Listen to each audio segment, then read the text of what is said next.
Olá, professor, olá, professora, eu sou o professor Hammurabi, estamos de volta dando continuidade a mais uma dica para você que quer ser um professor da área de legislação educacional. Existem alguns pontos muito importantes que você deve frisar em sala de aula quando estiver dando a sua aula, quando estiver ministrando a sua aula de LDB para os seus alunos. Estamos aqui tratando agora do parágrafo primeiro do artigo 5º da LDB. O parágrafo 1º, artigo 5º da LDB, começa dizendo que o poder público, na esfera de sua competência federativa, deverá.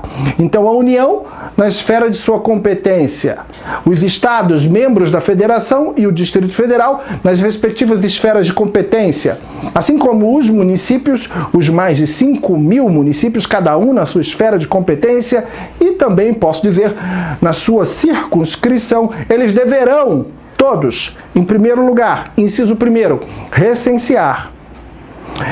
Recensear anualmente. Cuidado, esse período tem que ser frisado em sala de aula. A periodicidade deve ser mencionada no item de prova para que aquele item esteja correto. Recensear anualmente. Quem? Quem é o público que vai ser recenseado? Em primeiro lugar, as crianças e adolescentes em idade escolar. Para que é feito esse recenseamento de crianças e adolescentes em idade escolar? Para justamente podermos fazer a previsão e a provisão de prover as vagas para o ano letivo subsequente.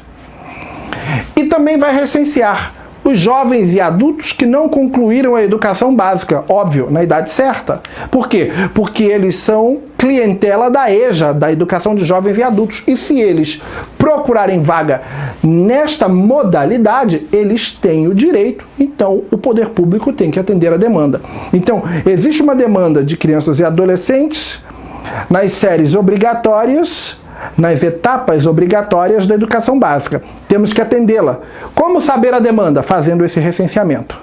E existe também uma demanda de jovens e adultos que não concluíram os estudos na idade apropriada e temos que atender essa demanda. Como saber essa demanda? Fazendo o recenseamento. Continuando, temos o inciso 2. O inciso 2 do parágrafo 1º do artigo 5º, que diz que compete ao poder público, na sua esfera de competência, fazer a chamada pública. Preste atenção que essa chamada não tem nada a ver com aquela chamada de sala de aula nominal do aluno, para ver se ele está frequente, para ver se ele está comparecendo à aula. Essa chamada para o comparecimento da aula é uma obrigação do professor, está prescrita no artigo 13, inciso 3º da LDB. E também no artigo 56 do Estatuto da Criança e do Adolescente, Lei 8.069 do ano de 1990. Então, cuidado, não vá confundir a chamada de sala de aula com essa chamada do inciso 2. Essa chamada do inciso 2 é uma convocação para que aqueles que foram recenseados compareçam aos órgãos na área de educação, especificamente às escolas, para fazerem as respectivas matrículas no ano, série, etapa, que eles vão ter que cursar naquele ano. Então é um chamamento público que ocorre através de publicação em diário oficial, publicação em sites oficiais e até mesmo fazendo uso de veículos de comunicação de massa, como jornais, rádio, televisão e outros. E por último, velar.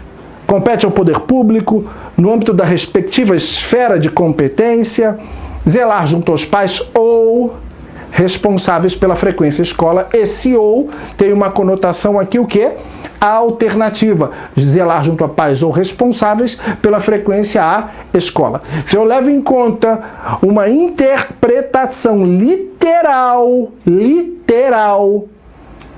do artigo 5º, parágrafo 1º, inciso 3º, e eu pegar esse ou, que tem uma conotação alternativa, o poder público vai zelar junto aos pais ou eventuais responsáveis e substituir por e, dentro de uma interpretação, dentro de uma hermenêutica jurídica literal, Isso implicaria erro em prova. Finalisticamente falando, teleologicamente falando, se eu substituir esse ou por e, isso não faz diferença nenhuma.